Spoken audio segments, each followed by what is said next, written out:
Habari za wakati huu tena, karibu tuangazie kile kilichojiri ulimwenguni, na wakati huu tutazame hali ya Mashariki ya Kati baada ya usitishwaji wa vita uliotangazwa na Rais wa Marekani Donald Trump.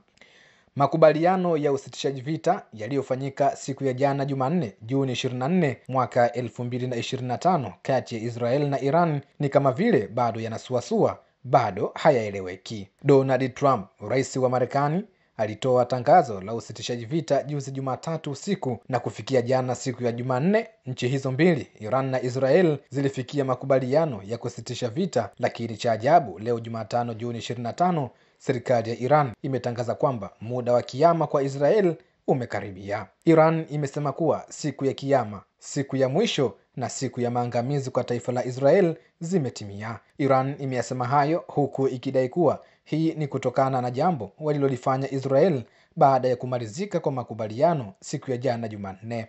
Taarifa zinadai kwamba kwa sasa Israel ipo kwenye mtego ambao muda wowote Iran itafanya jambo zito katika taifa hilo la Israel. Itakumbukwa mwaka 2017 kuna kifaa cha kipima saa cha kidigitali ambacho kiliwekwa kwenye midani ya Palestina kwenye mji mkuu wa Iran, Tehran, ambacho lengo la kifaa hicho ni kufuatilia siku za mwisho za taifa la Israel. Pia hata kiongozi mkuu wa sasa wa serikali ya mapinduzi ya Kiislamu ya nchini Iran, Ayatollah Al-Khamenei, mnamo Septemba mwaka 2016 aliwahi kutabiri na alisema kwamba utawala wa Israel utaangamia ndani ya miaka 25. Pia siku ya jana Jumanne, shirika la habari la Mehri la nchini Iran lilirusha kanda ya video ambayo inadaiwa kuwa video hiyo inaonyesha kifaa hicho cha kipima saa ambacho bado ni kizima na kinaendelea kufanya kazi. Video hiyo ilikuwa ikionyesha tarakimu zikihesabika kufikia mwaka 2040 mwezi Septemba, huku zikiwa zimezungukwa na msururu wa magari pamoja na watu.